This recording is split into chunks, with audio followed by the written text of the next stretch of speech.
Je m'appelle Marc-André Arnois, je suis directeur général de l'Association des consommateurs pour la qualité dans la construction pour discuter du cautionnement de licence de la Régie du bâtiment du Québec. Ça me fait plaisir d'avoir deux invités avec moi ce soir. Maître Manuel Saint-Aubin, avocat et arbitre spécialisé dans la construction et l'immobilier, et Alexandra Warren, spécialiste en cautionnement commercial chez MP2. Avec le projet de règlement, la RBQ annonce vouloir augmenter les montants cautionnés de 50 ce qui équivaut à l'inflation depuis la dernière augmentation, en passant de 30 à 60 000 dollars. Est-ce que ça change fondamentalement votre réponse sur l'intérêt à poursuivre? Comme vous disiez, le seuil est à 50 000 dollars. Donc ça, Bien, franchement, ce qu'il faut comprendre, c'est que le cautionnement de licence RBQ, c'est pas une police d'assurance pour le client. En fait, c'est un montant qui est maximal pour l'ensemble des réclamations de la part de clients qui se trouvent lésés. Fait que c'est vraiment pas grand-chose, bien sincèrement. je suis d'accord. Ah, c'est pas nous qui le dit, c'est plus crédible. Non, c'est super. On a plusieurs avocats ici. En tout cas, on va s'en parler. Mais non, c'est vraiment pas grand-chose. En fait, la problématique est en amont. Vraiment en amont. C'est la qualité des travaux qui doit être mieux surveillée. Euh, En haut, au lieu de toujours trouver des solutions quand le problème est arrivé après.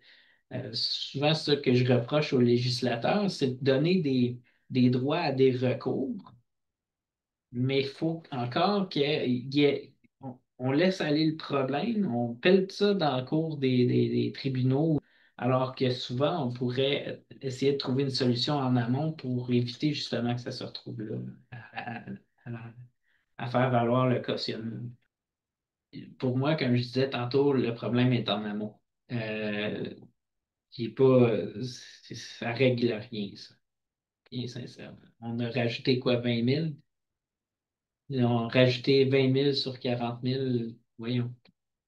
Les, les travaux de construction aujourd'hui ont vraiment monté en termes de prix. Et les litiges dans la construction sont de plus en plus complexes, de plus en plus difficiles. Ça implique des coûts majeurs pour les parties prenantes, là. Je parle autant pour l'entrepreneur que pour le consommateur. Euh, donc, le 60 000, je ne vois même pas en quoi ça peut être la portion de la solution, sincèrement.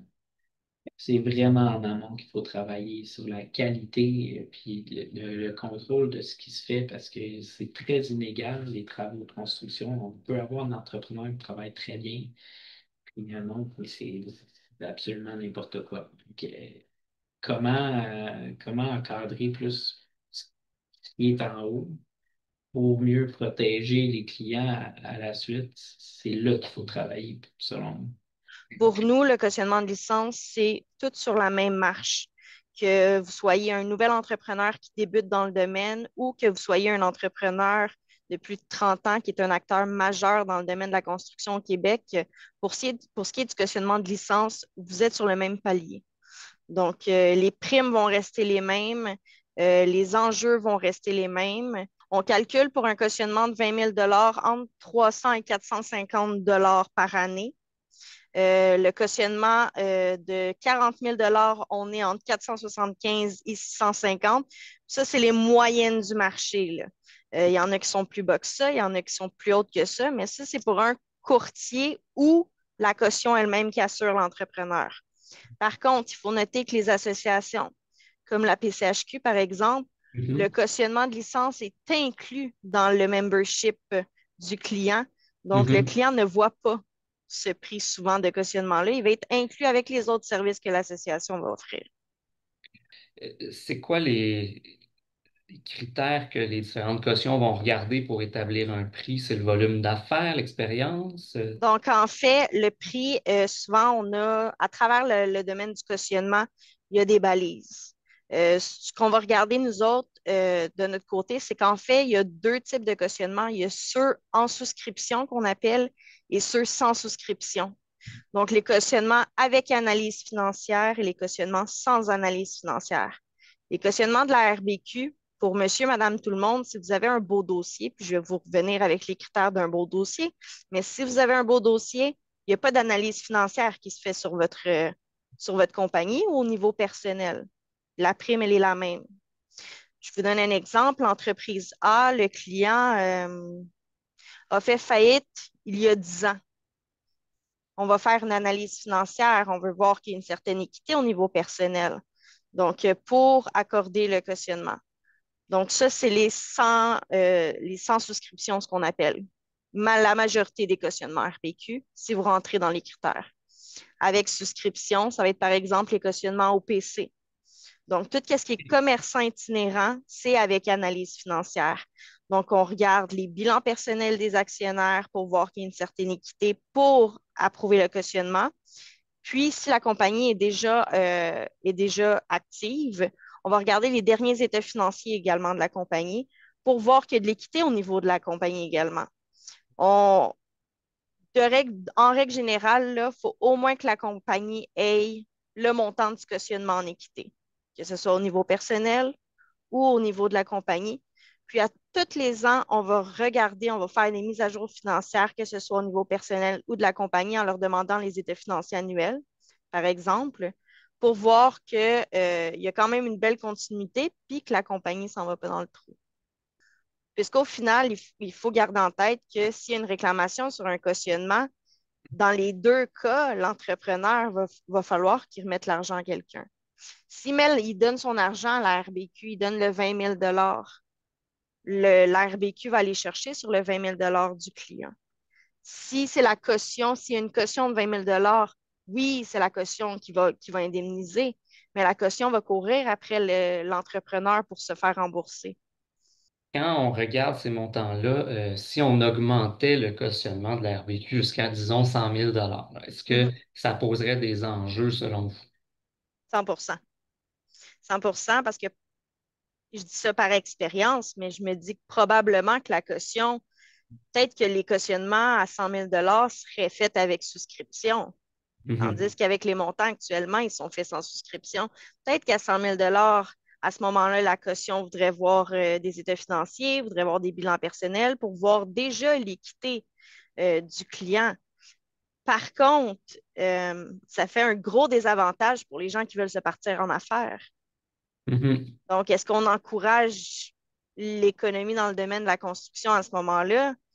Je crois pas. Je pense on peut en débattre longtemps. Par contre, est-ce que ça ferait un ménage sur les entrepreneurs qui ont de la misère? Tout à fait. Puis ça, je veux dire, le montant de cautionnement dans l'industrie de la caution, tout le monde le sait, que ce n'est pas assez 20 000 et 40 000. Ce n'est pas un secret pour personne. Vous pourriez parler à différentes instances dans le domaine du cautionnement. Tout le monde vous dirait la même chose. Tout le monde le sait que ce n'est pas assez. Est-ce que c'est ça la solution, par contre? Euh, je crois pas. Je crois que le problème est beaucoup plus profond. Actuellement, le montant du cautionnement dépend du fait qu'on soit un entrepreneur général ou spécialisé. L'option qu'on défend à la CXC depuis 2021, c'est l'idée que le montant du cautionnement soit plutôt proportionnel au chiffre d'affaires de l'entreprise. Pas Mhm. forcément strictement proportionnel, là, mais au moins que ça soit par palier, de manière à ce qu'on puisse vraiment exiger un cautionnement plus élevé d'une grosse entreprise et de quoi de plus modeste, justement, quand on parlait des petits entrepreneurs, puis de ne pas Mhm. nuire abusivement à leurs activités, à avoir un montant plus raisonnable pour les plus petits entrepreneurs. Est-ce que d'un point de vue de l'industrie, c'est quelque chose de faisable, voire même avantageux, ou est-ce que ça pose des défis particuliers si jamais ça devenait comme ça? Ben, personnellement, je crois que c'est une excellente idée. On le fait avec l'OPC. L'OPC, les agences de voyage font déjà ça avec les agences de voyage. Le montant de cautionnement augmente d'année en année selon le tableau de l'OPC. Donc, pourquoi pas? Est-ce que ça, par contre, c'est sûr que si on regarde, si on compare, par exemple, avec les agences de voyage au niveau de l'OPC, ils vont demander un fonds de roulement obligatoire, par exemple, de 5 000 si on regarde les agences de voyage, pour débuter la compagnie. Est-ce qu'il ne faudrait pas obliger à la RBQ un fonds de roulement déjà lorsqu'on commence une compagnie? Peut-être. Parce qu'au niveau des agences de voyage, on va regarder les états financiers annuellement pour savoir si le fonds de roulement est respecté de un. Puis pour voir également s'il y a une stabilité ou une augmentation du chiffre d'affaires, si l'équité est bonne également. Moi, je pense que ça serait une bonne solution. On le fait déjà pour une autre entité. Pourquoi pas le faire pour la RBQ? Ben, je ne contredirai pas. Je ne crois pas que l'augmentation du montant de cautionnement, ce soit l'idée magique.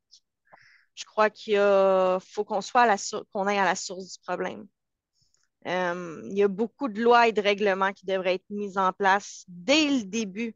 Avant qu'on se rende à une réclamation sur un cautionnement, il y a plein de choses qui se passent avant, dont la signature du contrat, dont les fameux dépôts. Je ne crois pas que augmenter le montant de cautionnement, ce soit la solution absolue.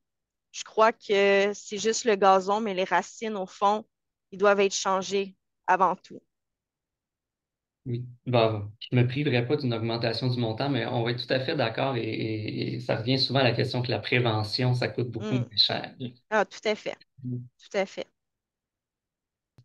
Et peut-être pour relancer Alexandra sur la question du travail en amont, Ouais. on voit tu sais, dans le domaine du courtage immobilier résidentiel, je trouve qu'il y a quelque chose qui fonctionne là-dedans avec la normalisation des formulaires de promesse d'achat, la normalisation du processus contractuel pour l'acquisition d'un immeuble résidentiel. Ça fonctionne bien. La jurisprudence finit par se normaliser sur l'interprétation des clauses. Ça serait, tu sais, quelque chose de logique à implanter pour tout ce qui est travaux de construction qui concernent les consommateurs. Je trouve que ça serait quelque chose de vraiment efficace éventuellement Ben oui, tout à fait. à étudier. Ouais, je pense parce que ça fonctionne. Quand c'est technique, ça fonctionne bien. Puis ça ouvre la porte aussi à l'instauration de certains tribunaux spécialisés. On a normé énormément le droit du logement avec des formulaires, avec des baux avec des clauses obligatoires qui font en Mm. sorte que on connaît le chemin, on doit suivre les étapes, puis ça aide à ce que les droits de toutes les parties soient mieux respectés, puis ça aide les décideurs, les juges aussi à se conformer à une certaine façon de faire. Alors que dans la construction, ce que je remarque, c'est que c'est ultra complexe.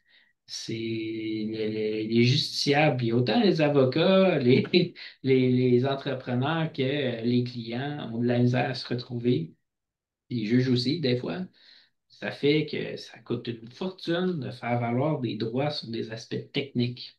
Donc, si on les encadrait ab initio avec une normalisation, je pense que ça serait vraiment une bonne chose. C'est pas la première fois qu'on l'entend, l'idée que ça serait le fun qu'il y ait des contrats normés dans Ouais. la construction.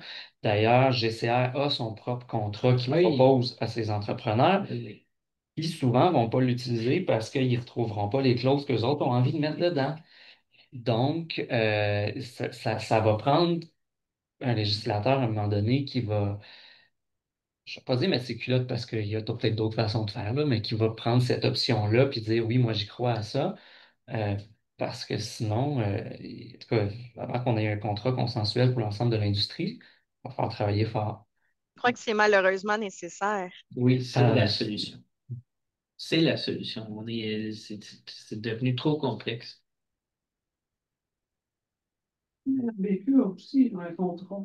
oui, ben, Oui. ils ont un contrat type qu'ils offrent pour les rénovations Ouais. à prix fixe. Les entrepreneurs n'utilisent pas ça. Non. Non, mais Ils c'est ça. écrivent leurs affaires, ça. Malheureusement, les entrepreneurs vont pas rien utiliser si ce n'est pas une obligation. Ouais, ce qui m'étonne énormément dans cette industrie-là, c'est à quel point on peut dire que c'est encore un peu le Far West. Mhm. Puis malgré qu'il y a tellement de règlements, tellement d'encadrement, ça a beau être super encadré, il y a énormément de problèmes dans l'industrie de la construction. C'est incroyable. Oh, Incroyable. je te dirais pas le contraire. On va prendre une dernière question en arrière. C'est juste un commentaire parce vous parlez de Far West. commenter nous encore sur la pratique de certains entrepreneurs de mettre en faillite leur entreprise ou de la fermer et pour rouvrir une autre. Comme j'ai entendu pas depuis longtemps, quelqu'un qui ouvrait une entreprise ou enregistrait une entreprise pour chaque grand projet. C'est Oui. incroyable. Donc, le consommateur doit avoir un son de cloche quand il voit qu'il a eu trop. Donc, c'est pas de bonne volonté ici. Comment C'est une pratique qui est acceptée, qui est souvent légale, puis c'est comme ça. et se C'est mettre pas. à l'abri? Ben, il y a des montages pour gérer le risque juridique, effectivement. C'est intéressant le mot que tu as choisi de dire qu'une pratique est acceptée parce que je me souviens que il y a quoi, 2 ans à peu près, il y a eu plusieurs reportages de la facture sur des coquilles vides. Mm. Et je me souviens d'un haut placé de la Régie du bâtiment du Québec qui disait, ben là, des coquilles vides, là, c'est un terme qui est galvaudé, là. Non, c'est pas galvaudé. Les gens, quand ils font face à un entrepreneur qui n'existe plus, ils font face à un entrepreneur qui n'existe plus. Ouais. Non, c'est pas galvaudé du tout. Non, je suis d'accord. Bon, bien sûr, ces belles paroles. Je remercie encore beaucoup nos 2 invités. Nous, Merci. Merci beaucoup. Merci. Merci beaucoup à vous. Bonne soirée.